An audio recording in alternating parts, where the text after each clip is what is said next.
vou transmitir uma palestra que aborda aquele tema que já tenho discutido ele em outras oportunidades, que é o enigma do discípulo que Jesus amava. No entanto, hoje estou iniciando uma série de abordagem para um aspecto específico, né?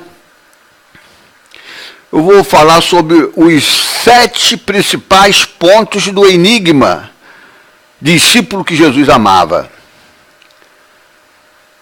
A abordagem hoje é essa. Mas nessa série eu vou abordar também um dito de Jesus lá em João, no capítulo 21, em que Jesus fala que ele quer que o discípulo que Jesus amasse permanecesse até que ele voltasse, ele, Jesus. Então vamos focalizar essas questões. Jesus amava de modo singular o seu discípulo João, conforme este demonstrou ao descrever na ceia pascual, descrita lá no Evangelho de João, cena de sua grande intimidade com Jesus. Nessa cena, João demonstrou que havia entre Jesus e ele um amor que ia além do sentimento fraternal intenso, ágape, né? Ou seja, havia também o amor corporal de Jesus com o Filho de Deus. Intimidade essa entre corpos, roçando um com o outro, que não aparece no Novo Testamento com Jesus em relação a nenhum outro dos 11 discípulos. Nesse sentido, João descreveu prazerosamente a referida cena e fez questão de reiterá-la ao longo do seu evangelho, diversas vezes. Então diz lá o texto, na ceia pascual descrita por João: um dos discípulos a quem Jesus amava estava à mesa, reclinado ao peito de Jesus.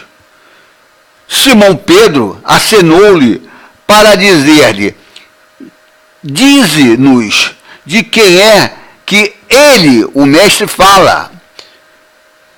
João, que estava reclinado no peito, propriamente no colo de Jesus, reclinando-se, João, mesmo discípulo, o mesmo João, sobre o peito de Jesus, e interrogou-o: Senhor, quem é? Esse é o texto central, e o primeiro texto em que aparece entre os 7 pontos, 7 principais pontos do enigma de discípulo que Jesus amava. Esse é o primeiro em que ele aparece nessa situação, deitado no colo de Jesus, e Pedro pede a ele para perguntar a Jesus de quem Jesus estava falando que o iria trair. Então João levanta um pouco a cabeça, sai do colo, encosta no peito de Jesus e pergunta: Senhor, quem é? Então, note, entretanto, que no evangelho que leva o nome de João, o nome do autor não aparece em nenhuma parte desse livro. Assim, esse autor é enigmático. Ele não aparece. Esse autor enigmático se refere reiteradamente a outro enigmático personagem, com a expressão o discípulo que Jesus amava. Isso está lá em João 13, 23, que nós vimos agora, e mais diversas outras passagens. E nós selecionamos 6 delas. Então, porém, ele se dirige sem explicitar que é a João que está se referindo. O livro chamado Evangelho de São João, não consta o autor em momento algum. A conclusão que se chegou através da análise literária do livro e também do Apocalipse, o estilo é o mesmo, e concluiu-se que o livro, que hoje é chamado de o Evangelho de São João, era do mesmo autor do Apocalipse, ou seja, era de João, porque no Apocalipse o João diz textualmente que ele é o autor. Então, se é o mesmo estilo, pressupôs-se e se convencionou dizer que o Evangelho que leva o nome de João seria de João. Então, porém, ele não explicita no livro que é a João que se está se referindo, né? Esses enigmas tiveram cujo objetivo,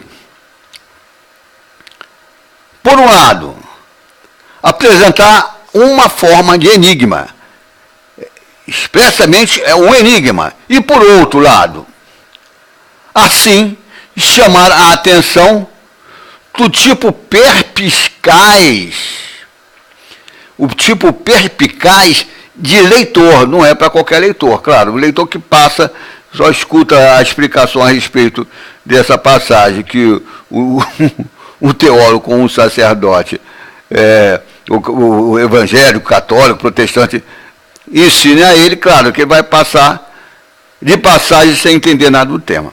Então, no Enigma em Tela, o autor traçou um itinerário de 6 contextos, cada qual marcado através de cada uma das 6 vezes que o autor enigmático emprega a fórmula o discípulo que Jesus marcava. Aí marca cada passagem. O discípulo que Jesus amava, outra passagem. O discípulo que Jesus amava. E vejamos esses 6 contextos.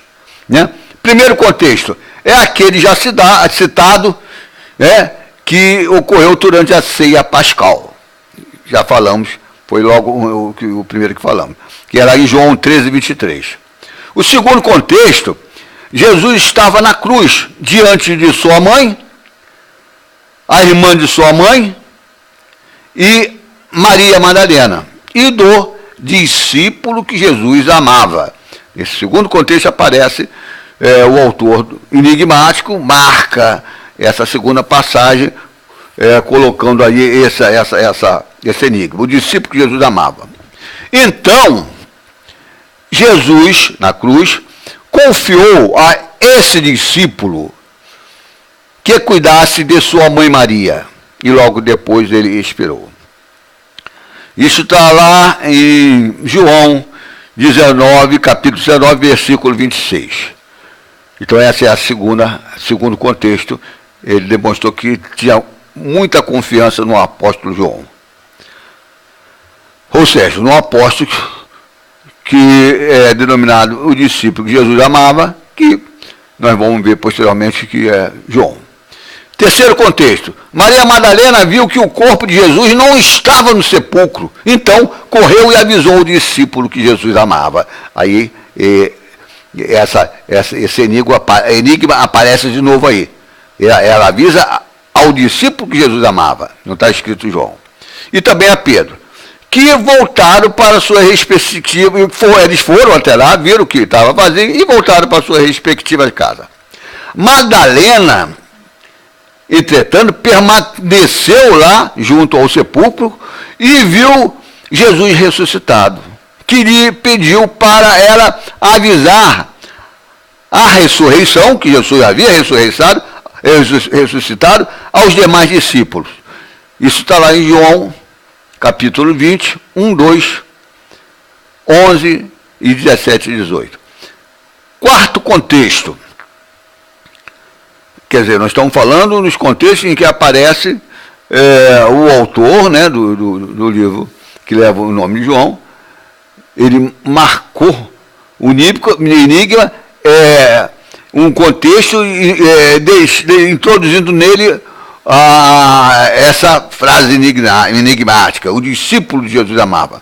Então, quarto contexto, através de alegoria hermética.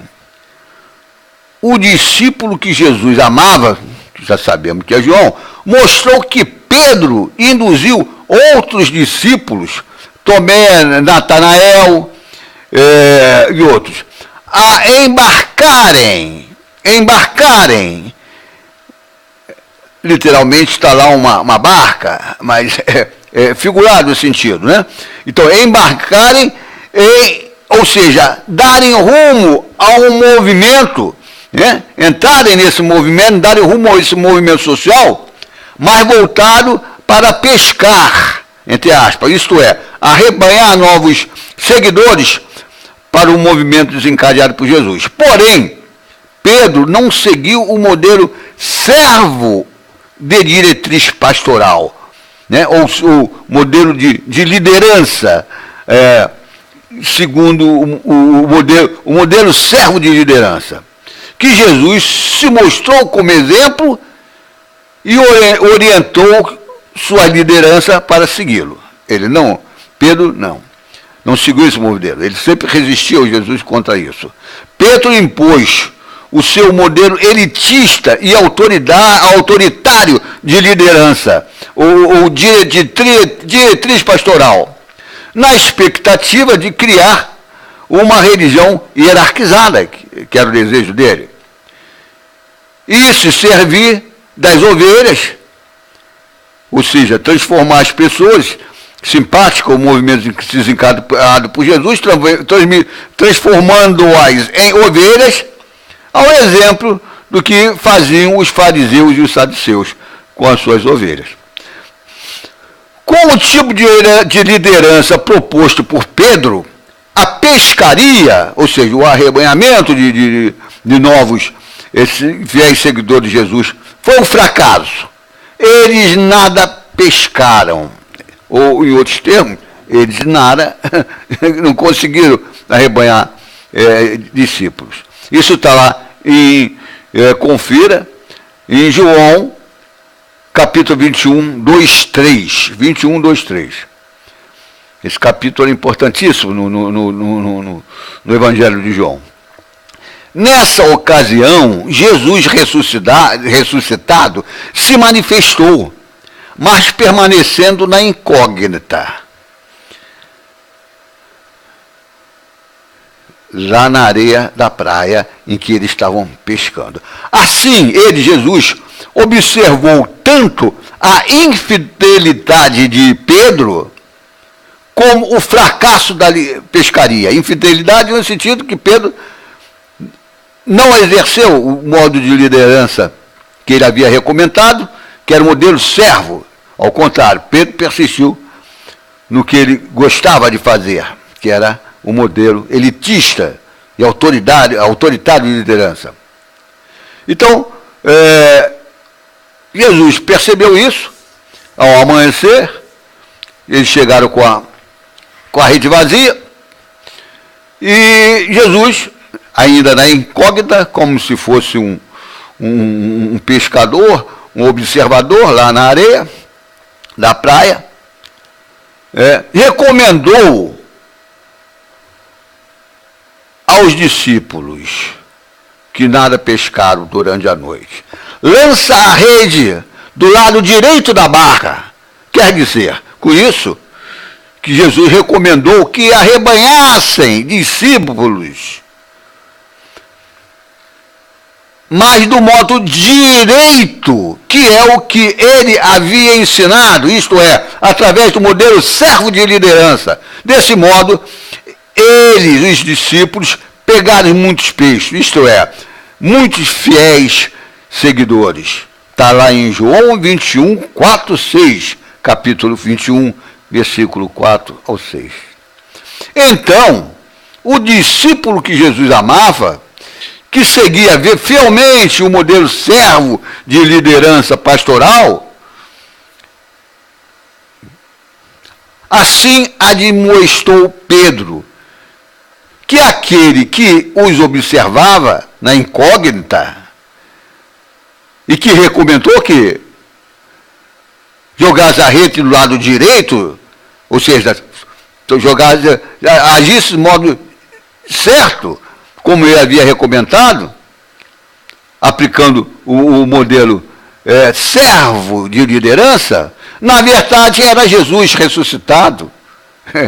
João alertou Pedro a respeito disso, cuja presença do Jesus ressuscitado lembrou um modo direito de diretriz pastoral que ele havia ensinado.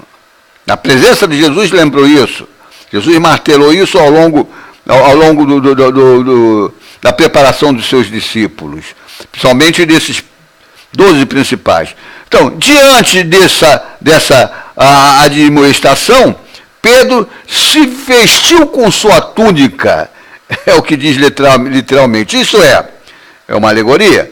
Pedro dissimulou-se diante do Senhor, porque estava nu, ou seja, com a sua consciência e intenção maldosa à mostra, porque Jesus, ele entende as pessoas e o seu pensamento.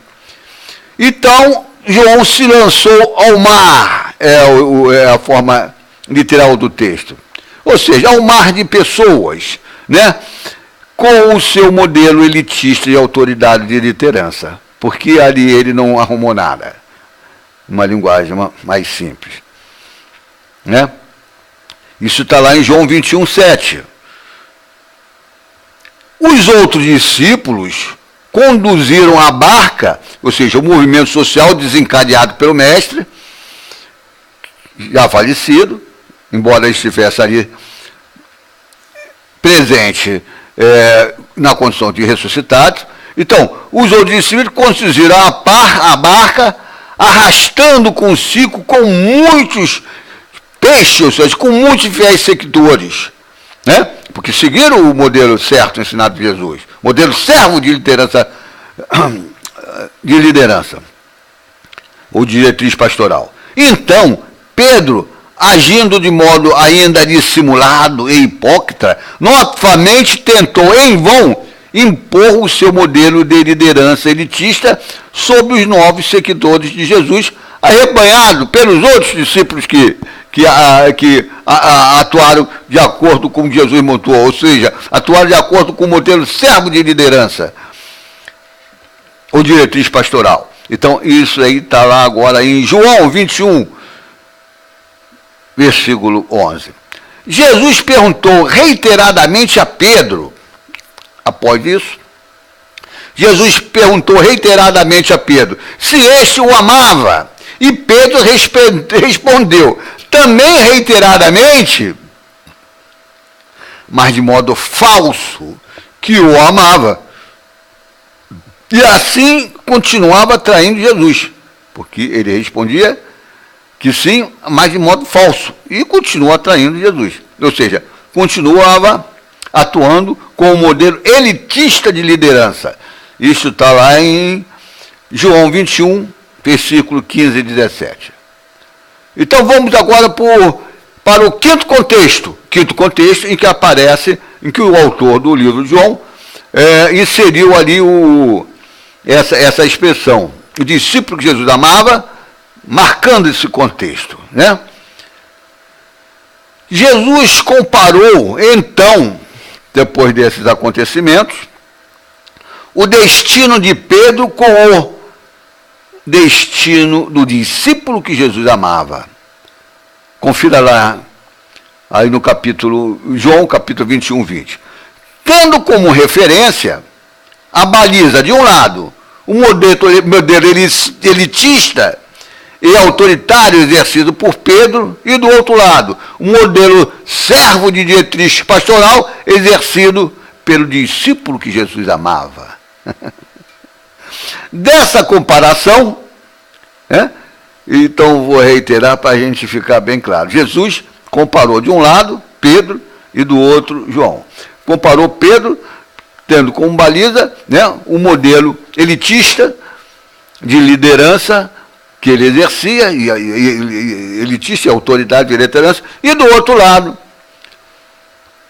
João, o discípulo que Jesus amava, na realidade, é o que está lá escrito, sabemos agora que é João, com seu modelo de diretriz, servo de diretriz pastoral.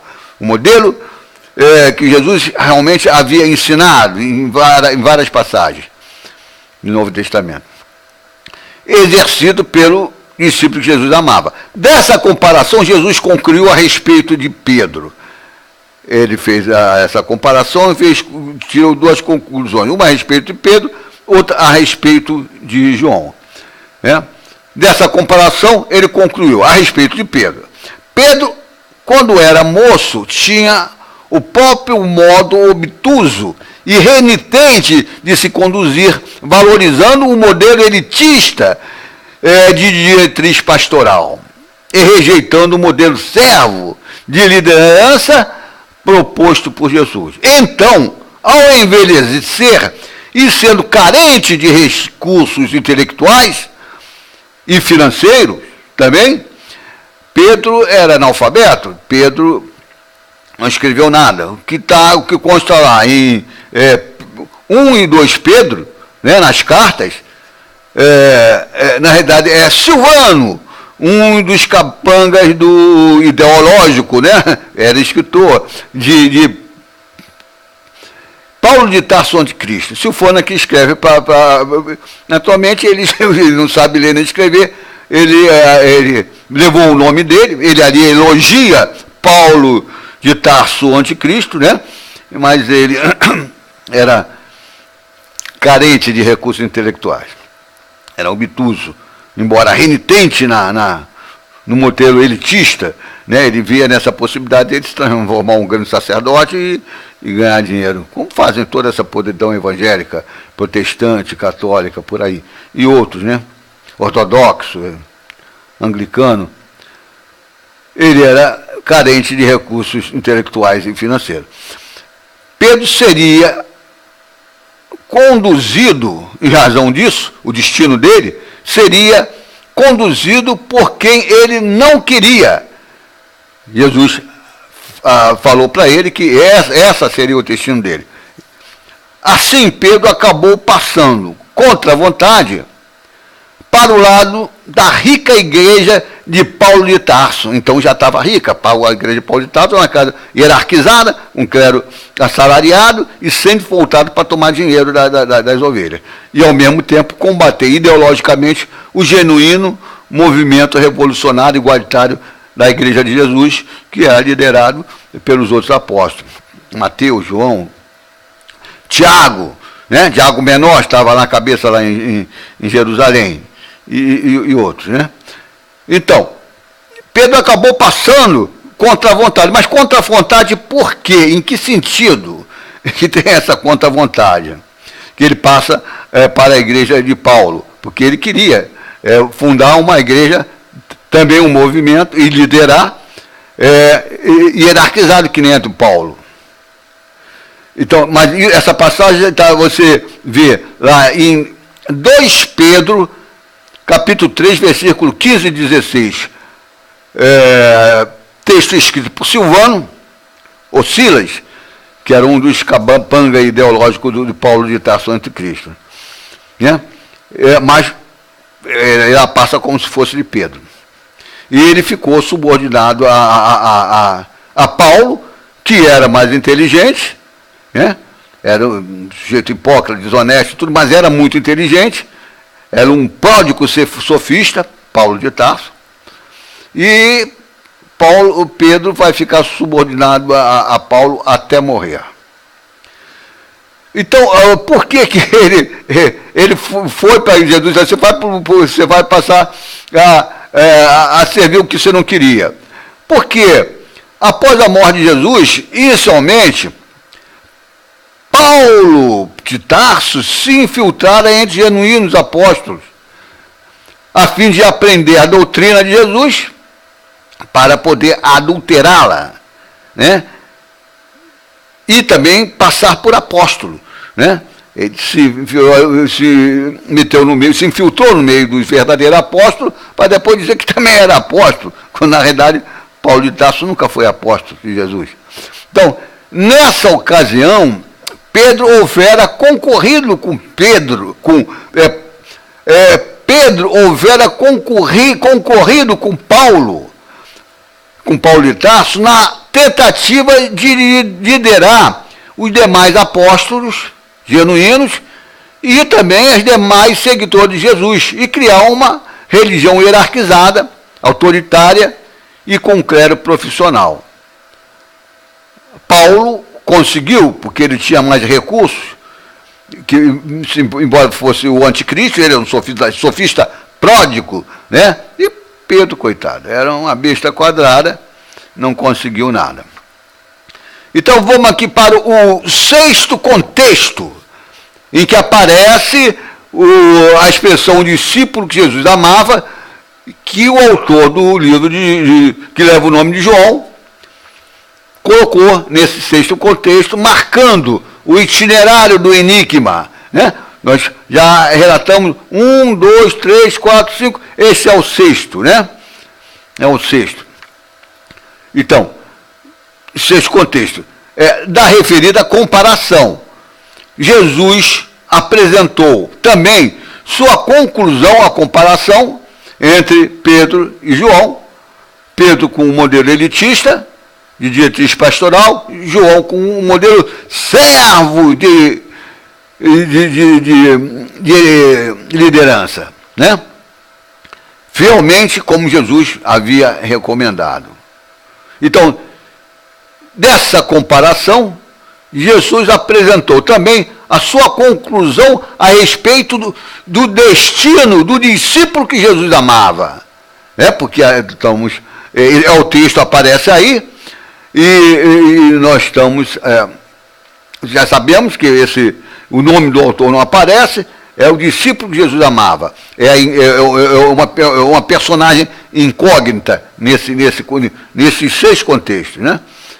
Então Jesus apresentou essa conclusão da comparação entre Pedro e João.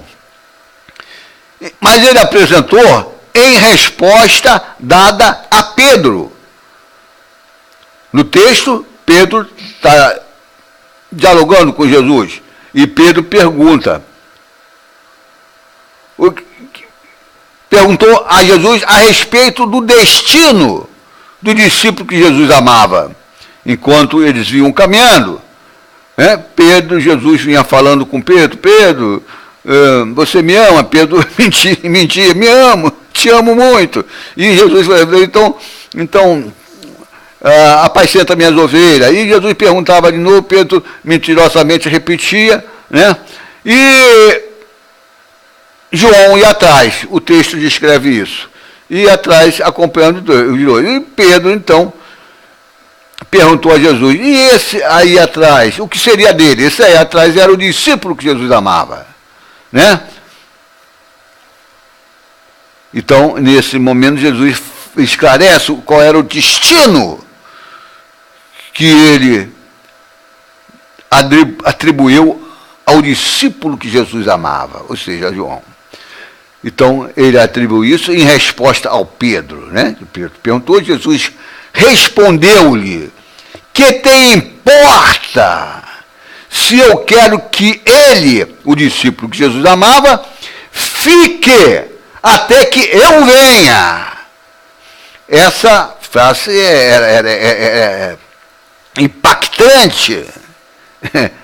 É impactante. É um enigma que está contido aí. Então temos 2 enigmas. O enigma do discípulo que Jesus amava, quem é ele, né? Mas temos também o enigma contido nessa frase impactante. Que te importa se eu quero que ele, o discípulo que Jesus amava, fique até que eu venha, Jesus está falando na volta de Jesus, na sua própria volta. Ele quer que João fique até que Jesus volte. Ele está falando isso para Pedro, que ia acabar morrendo, sendo lá usado por Paulo de Tarso, anticristo. Considero o significado dessa frase enigmática e impactante como a chave e o ponto, os 6 pontos de ligação, esse ponto de ligação e de passagem que nos remete para o 7º ponto, o 7º e último ponto, em que tal significado, o significado dessa frase impactante, quero que ele fique até que eu venha, é revelado. E assim o enigma do discípulo que Jesus amava também é revelado. Também é revelado. Embora, em sua narrativa, o autor do livro de João se refere, mas não expressamente, mas 3 vezes ao discípulo que Jesus amava. Ou seja, não expressamente. 2 vezes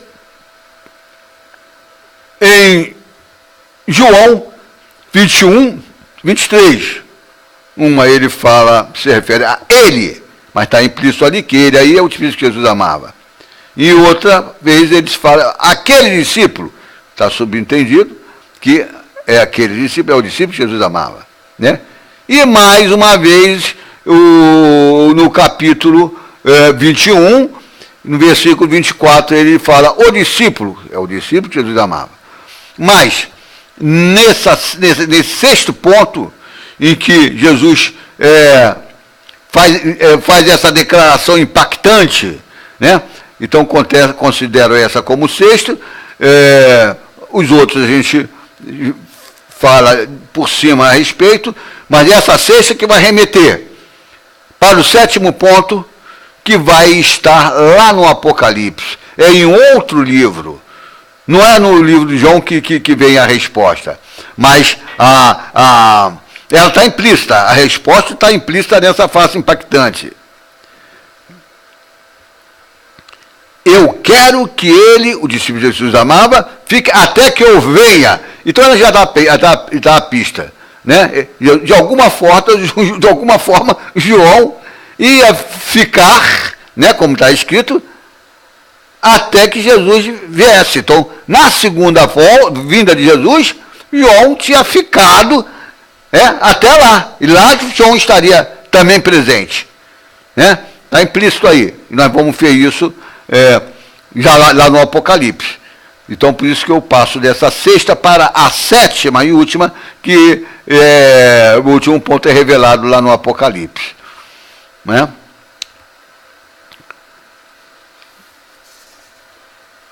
Quer dizer, então eu considero o significado dessa frase enigmática, impactante, como a chave e o ponto, né, esse ponto 6º, de passagem que nos remete para o 7º ponto, em que tal significado é revelado. E assim o enigma do discípulo que Jesus amava também é revelado.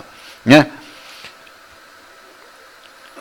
Desse modo, o autor marcou 6 pontos e respectivos temas que queria ressaltar. Ele ressaltou esses pontos todos. Né? Jesus confiou em João. Primeiro, Jesus, lá na ceia, estava deitado no colo. João estava deitado no colo de Jesus. Né? E João, não, ali está dito, o discípulo que Jesus amava. Depois, Jesus na cruz, um pouco antes de dar o último suspiro, ele confia a João. Né? E as outras que nós já vimos. A 6ª é essa frase impactante, né? Porém, o autor não revelou o significado do enigma no livro chamado Evangelho de João. Ou melhor, o livro que leva o nome João, embora o nome do autor não apareça nele em nenhuma parte. Em nenhuma parte desse livro está lá escrito o nome do autor. No livro Apocalipse, João se apresentou literalmente como seu autor e apresentou o 7º e último ponto desse enigma e revelou o seu significado. Né? Tanto o enigma do discípulo que Jesus amava, ou seja, esse enigma é revelado. Nós vamos ver que esse discípulo é João, né? Que literalmente ele se diz escritor do Apocalipse, né? E aquela frase impactante também ela vai ser revelada nesse sétimo e último ponto que é apresentado lá no Apocalipse. Então encerramos aqui essa palestra, para não se delongar muito, não cansar muito nosso ouvinte, né? E na próxima palestra nós vamos, então, tratar do discípulo de Jesus, a Marta, parte 2, que é o conflito entre apóstolos, ou seja, depois que Jesus morreu, pela questão de qual o tipo de liderança que ia ser exercido, ia predominar, que Jesus orientou, ou seja, o modelo servo de liderança, ou o modelo elitista, que Pedro gostava e tentou impor aos demais. E a revelação do discípulo, faremos isso na próxima palestra. Então eu encerro aqui e agradeço a atenção de vocês e justiça e paz para todos nós.